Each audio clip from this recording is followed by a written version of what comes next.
Hello, my dear learner friends.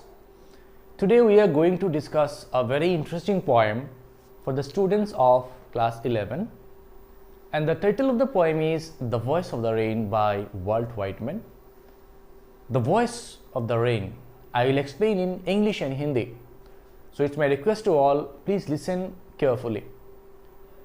So before start the poem, let me recite the poem once. The Voice of the Rain by Walt Whitman. And who art thou, said I to the soft falling shower, which strange to tell, give me an answer, as here translated.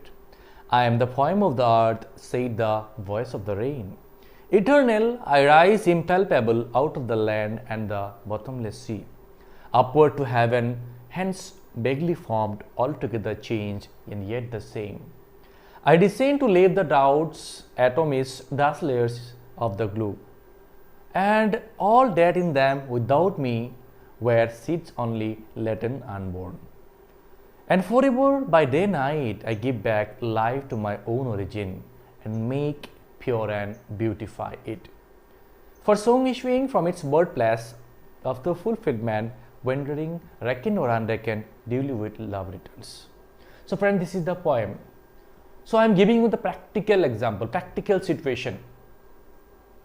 Walt Whitman, he was sitting in the day, and it had been raining. It was not so like heavy rain, it was soft falling shower. So as a poet, suddenly one question came to his mind, and the poet, they had a weak heart. They can talk with animals, they can talk with the birds, they can talk with the sky. As a human being, we can talk, we can share our feelings with them. तो हम लोग क्या करते हैं, कभी कभी अपने feelings के साथ, वो जानवर के साथ, कभी वो धरती के साथ, कभी स्काई के साथ हम लोग बात कर लेते हैं अपने फीलिंग्स के साथ. तो same the poet, he was sitting and suddenly one question came to his mind and he asked the question to the rain कि rain, who are you, who art thou, who are you, आप कौन हो, give your identity, आपका identity हमें बताओ, कौन हो आप. And rain replied back, rain ने भी उनका आंसर दे दिया. And rain said, I am the poem of the earth. When the poet asked who art thou, who art thou means who are you. And rain replied back, and the poet here mentioned, this is very difficult to express, this is very tough to express, this is very strange to share with you all. मैं जब question पूछा rain को, rain ने भी reply दिया, लेकिन ये answer जो दिया मैंने ट्रांसलेट किया, but this is difficult to express, this is strange to tell. ये बोलने में बहुत तकलीफ होता है, क्योंकि this is the voice of the rain, क्योंकि ये वॉइस का आवाज है, सॉरी ये रेन का आवाज है. रेन ने अपने जबान से जो रिप्लाई किया, ये मैंने ट्रांसलेट किया, लेकिन ये बोलने में थोड़ा तकलीफ हो रहा है. Who said? The poet said. And When rain, the poet asked the question, rain said, I am the poem of the earth. मैं ये दुनिया का कविता हूँ. And eternal, Chirantan, universal, I rise from the sea, from the bottomless sea, and I rise to the impalpable area. That means untouchable area. मैं rise करता हूँ सीधा ऊपर, in the upward direction. In the book it is written, in the upward direction I rise from the sea, from the land. मैं rise करता हूं, मैं धरती से, सागर से सीधा ऊपर, upward to the heaven, heaven की ओर से मैं चला जाता हूं. And there I make a shape, मैं वहां पे जाके एक शेप बना लेता हूं, that is called vaguely formed, जो अस्पष्ट है. अगर आप आसमान को देखोगे तो आसमान में वो फॉग, वो जो बारिश है, वो कभी क्लियर दिखाई नहीं देता. It was like a vaguely, मतलब अस्पष्ट, blur, you can't say clearly, right. तो रेन रिप्लाई किया था कि मैं वहां पे जाके, धरती से वहां पे जाके एक शेप बना लेता हूं, वहां पे मैं जो बारिश हो जाता हूं, लेकिन मेरा शेप चेंज होता है, मेरा ओरिजिन चेंज नहीं होता है. और वहां पे जाके फिर मैं रिटर्न होता हूं. I again return to my earth, I descend again to clear the lefts, to clear the droughts, to lave the droughts. Lave doubts का मतलब वो ड्राई है, वो धरती को मैं फ्रेश करके चला जाता हूँ. I clean the environment, I make our environment pure and beautiful. मैं दुनिया को फ्रेश करके चला जाता हूँ, फिर मैं रेज करके ऊपर चला जाता हूँ. तो मैं कभी अपना ओरिजिन भूल नहीं जाता हूँ. तो पोएट का कहने का मतलब वही है, रेन उनका जो रेस्पॉन्सिबिलिटी है अपने धरती को लेके, अपना ओरिजिन को लेके, ओरिजिन का मतलब क्या है, बर्थ प्लेस. तो अपने बर्थ प्लेस को लेके जो रेस्पॉन्सिबिलिटी को भी भूला नहीं. वहां पे जाके वो डिफरेंट फॉर्म होता है, डिफरेंट शेप होता है, लेकिन जरूरत के टाइम वो दुनिया में आके दुनिया को फ्रेश करके नहा के चला जाता है. एंड उसके बाद क्या होता है, see in the last length, and for ever day night, for ever and day night I give back life to my own origin. मैं अपने धरती को लाइफ देता हूँ, जान देता हूँ. मेरे बिना जो सीड है लेटन अनबोर्न, वो अनबोर्न ही रह जाता है. मैं जब दुनिया में आता हूँ वो सीड उगल के पेड़ बन जाता है.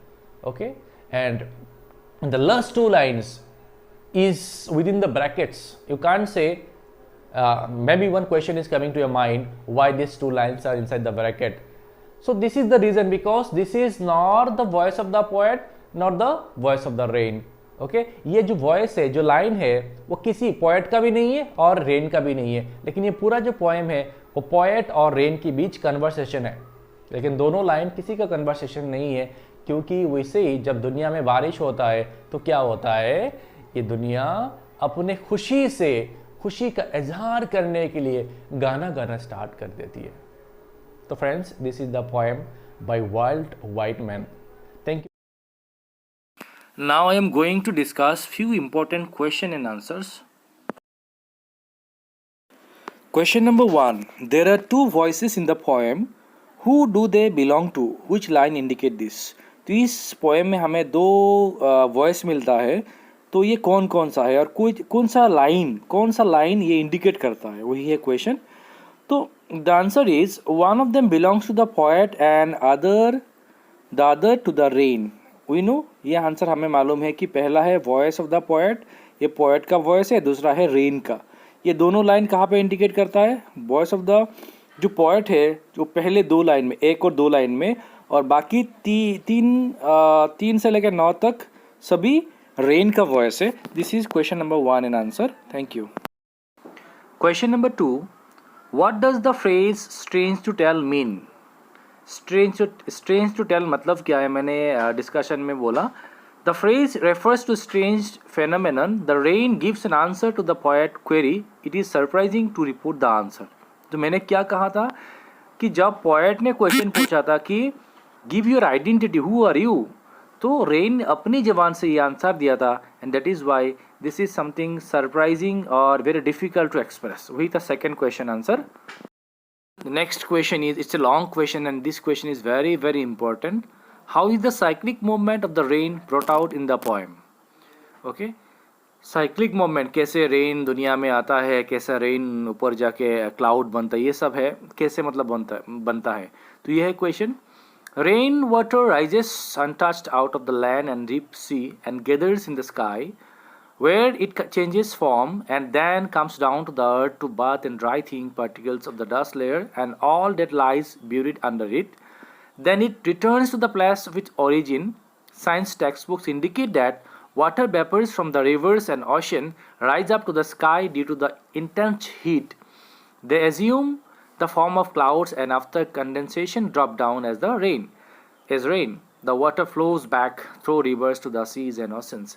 तो ये हमारा आंसर किससे मिलता है, पोएम में मिलता है कि कैसे अपने धरती से, सी से, बॉटमलेस सी से राइज होके स्काई में जाके क्लाउड बनता है, फिर दुनिया में रिटर्न होके दुनिया को नहा के ड्राइनेस को हटा के टाइनी पार्टिकल्स को पूरा क्लीन करके दुनिया को प्योर बनाता है रेन.